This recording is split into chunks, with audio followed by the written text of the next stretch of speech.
Good morning, everyone.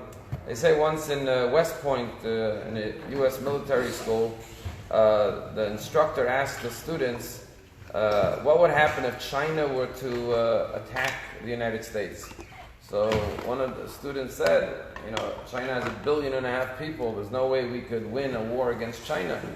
So the general there said, what do you mean? Look at Israel, 1948, 500,000 Jews attacked by 6 mighty countries. They were outnumbered 10-1, and they won the war.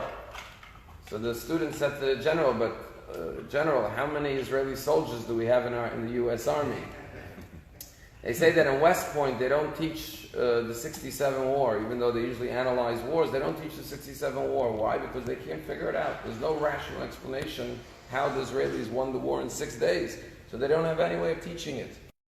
This week's parsha, we learn about the paraduma, the red heifer. The Torah says if somebody is ritually unclean from tumat meis, which means contamination, spiritual defilement through contact with a corpse, the Kohen has to sprinkle the ashes of a red heifer mixed with water on the person, and they're cleansed. If they do it on the 3rd day and on the 7th day, then they are cleansed. And this is a chok, it's a super rational commandment. We don't have the reason for it, but this is what the Torah tells us. It will cleanse a person.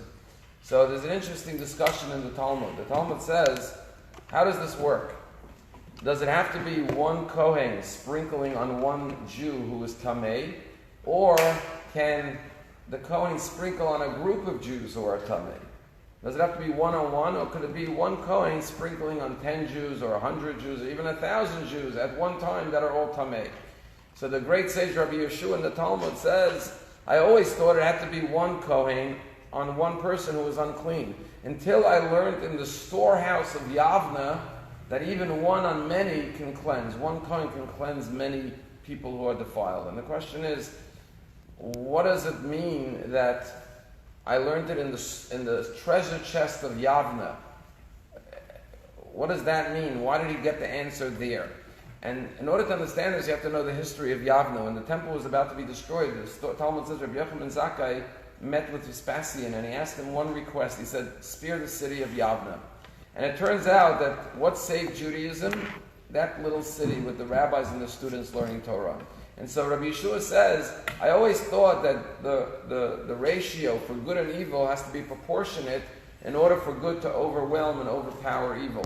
What I learned in Yavna is that a few good people, so to speak, a little city of rabbis and students learning Torah can outdo and overpower the mighty Roman Empire, which shows me that the forces of good are much greater than the forces of evil. And therefore, the sprinkling of pure water by one Kohen could even cleanse a large group of individuals.